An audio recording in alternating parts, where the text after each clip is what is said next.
We continue now at the top of Daf Vavam and Beis Meseches Shevuos. This is Shevuos Daf 6b.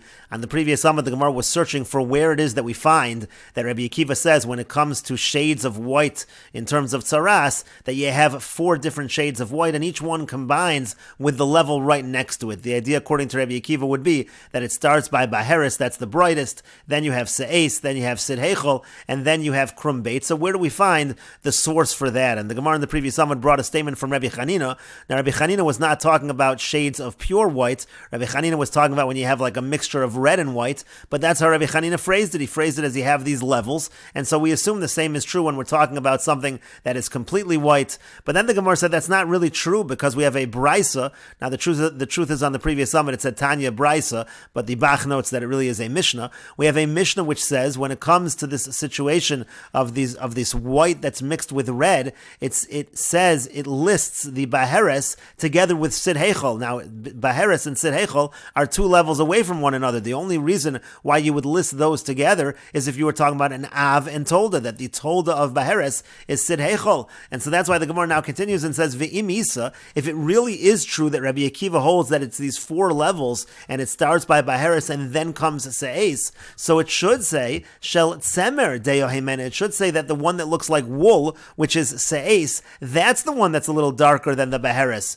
Miboile, that's actually what it should have said in that Mishnah. And so therefore, again, it seems like on the contrary, from that source, it seems like Rabbi Akiva does hold it's Av and Tolda. And the Gemara says, Amri, actually they answer in yes, Hachinami, indeed, that is what it really should say. V'atanya, we even have a brisa that confirms that. Rabbi Nosson says, Lo sha'amar Rabbi Akiva shall Sid Deyohemena. Don't have the text that Rabbi Akiva says that Sid is darker than Baheres, because again, we don't want to couple together Baheres and Sid. Ela shel tzemer deyahemen. Rather, the proper text should be that Rabbi Akiva says shel tzemer. If it's white like wool, which is the same as se'es, that's a little darker than Baheres. Rashi explains, Vim isa de tzemer achar sheleg tanilu. Again, if it's true that tzemer should be listed right after sheleg, sheleg means it's white as snow, that's by Baheres, so it should have said shel tzemer deyahemen miboile. That's what it should have said. It should have said that tzemer is a little bit darker, and so again, the Gemara said that actually is what it should say. The proper text should be that Rabbi Akiva wasn't saying Sid is Deyohimena, but rather Tzemer Deyohimena, and again, that would be the source that Rabbi Akiva views it as these 4 levels.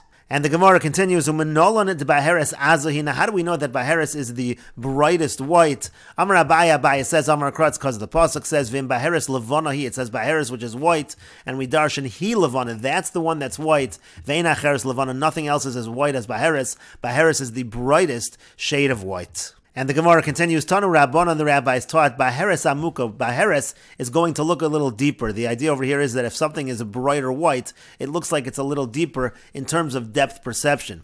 V'cheinu Omer, and likewise it says, Umare Omuk min ha'or, it says that it's a little deeper. Again, that's what it looks like when it's brighter. Kamare Chamo Hamuka min hatzel, it's like the sun, which looks a little deeper than the shadow. And Se'es, what does the word Se'es mean? Ein Se'es ala gavoa, Se'es means it's higher. The idea is it's higher. Again, it's a darker shade than Baheres. V'cheinu Omer, likewise it says, Al kol hahorim haramim ve'al kol hagvos hanisos. It talks about the fact, again, that they're lifted up, a similar language to Se'es. And Sapachas, what does the Pasuk mean when it says Sapachas? It says Se'es vela Sapachas. We understood on the previous Amud that Sapachas was something that was secondary to Se'es, like an Av and a Tolda. Ein Sapachas ela Tfeila, that's exactly what it means. Sapachas means it is secondary. V'cheinu Omer, and likewise it says in the Pasuk, there's a Pasuk in Sefer Shmuel, it says V'amar sifacheni na, and that also is a language of tefela, a language of secondary. The Gemara says Eshkechon tefela la se'es. Now we find that you can have something secondary to se'es, like we say se'es can have a tolda. Tefela la Baheres manalam. From where do we know that there's a shade of white that's considered secondary to Baheres? Amar Rabbi Zera says Nemra levana b'se'es. It says the word levana white by se'es. V'nemra levana by Baheres. It says the word levana by Baheres as well. Ma levana ha'amura by se'es yesh la tefela. Just like the Levana by Se'es, there's something secondary over there.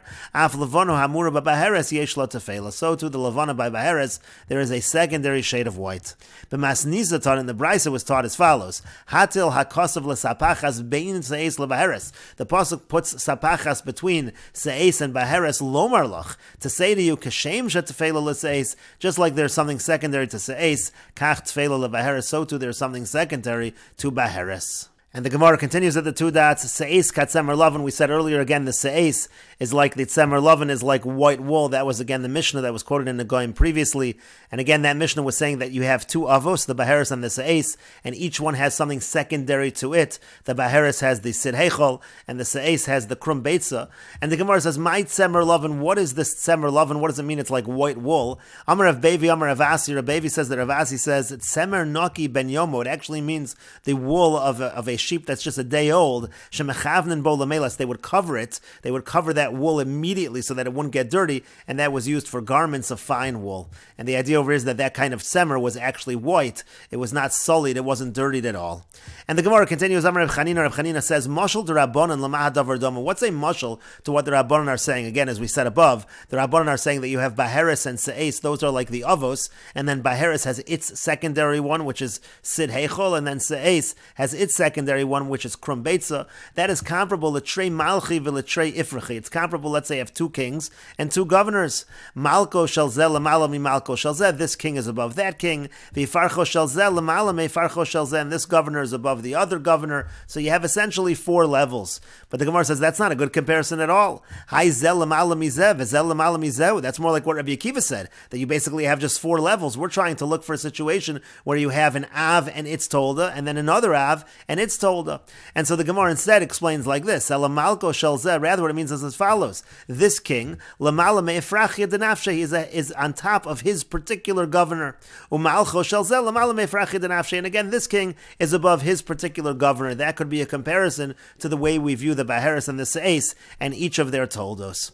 Ravada bar Abba says, "Kegon malka v'alakapta rufila v'reish galusa." Again, it's like a king and the subordinate to the king, and the rufila, which is also some kind of a leader, and reish galusa is the exilarch. But again, the Gemara says that's not a great mashal. Haizelam alam izehu. That also is just a series of four in terms of levels. That would be starting from the top, going all the way down.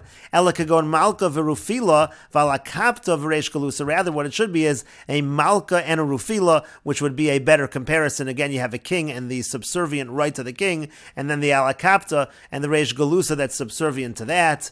And the Gemara continues with another way of understanding. Rava Amar Rava says, Kagon Shavur Malka, the Kesar. A better way to understand it would be like King Shapur and the Kesar, the Caesar. And the idea that Rava is trying to say is you don't want to set up a scenario where everybody is subordinate to the king. Because again, we want to have two leaders and each one having a Tolda. So there it's better to say that you have King Shapur and the Kesar and the Caesar. So you have two, so to speak, independent kings, each with their subordinates.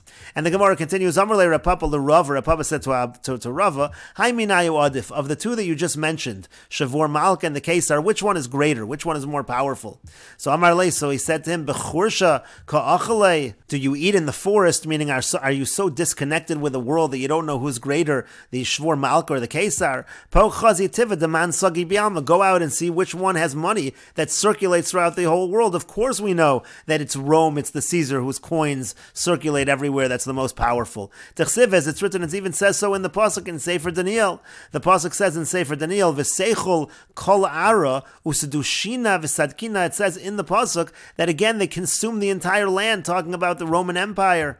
Amar Rabbi Yochanan says, "Zu Romi." This refers to Rome. Chayeves, the guilty Rome. Shetiva yotza b'chol olam kulo, that its coins go throughout the entire world. So clearly, the Caesar, the Roman Empire, is going to be the greater of the two.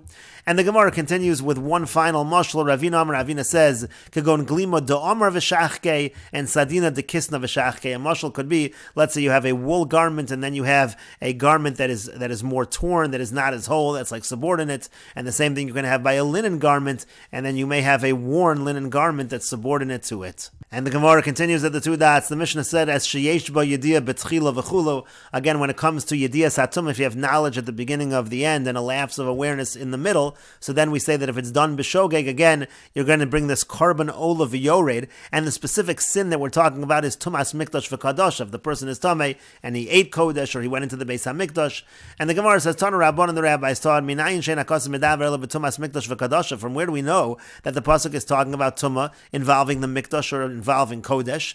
And so the Brisa says, "V'dinu," it's logical. Hoel v'hizir v'onash ala tuma v'chayev carbon ala tuma. Since we know there's a punishment of kares if it's done on purpose by tuma, and then we have a case here of the chi of carbon ola v'yored by tuma as well. Ma k'shehizir v'yonash al hatuma lo hizir v'yonash el al tumas mikdash v'kadosh. Just like the punishment by tuma. Again, the punishment of kares was specifically tumas mikdash v'kadashav. Af keshechayev karban ala tuma, so too by the chi of karban. When you bring the karban ola v'yored, again, the karban ola v'yored is a karban that is brought. It's a karban chatos, which is brought on a sliding scale, depending on how wealthy the person is. That determines what kind of karban is brought. But again, there as well, lo chayev ela al tumas mikdash v'kadashav. The liability is only going to be by tumas mikdash v'kadashav. But the Gemara says ve'ema truma. But why don't we say that we're talking here about truma? Who says we're talking about tumas mikdash v'kadashav? Maybe what we're talking about is the person ate the truma betuma. He ate the truma in impurity. Shehizir v'onash. Over there again, you have a warning and you have a punishment. There, the punishment is not kares; it's misa b'dei shamayim. But maybe again, if you do by mistake involving truma, then you're going to bring a karban.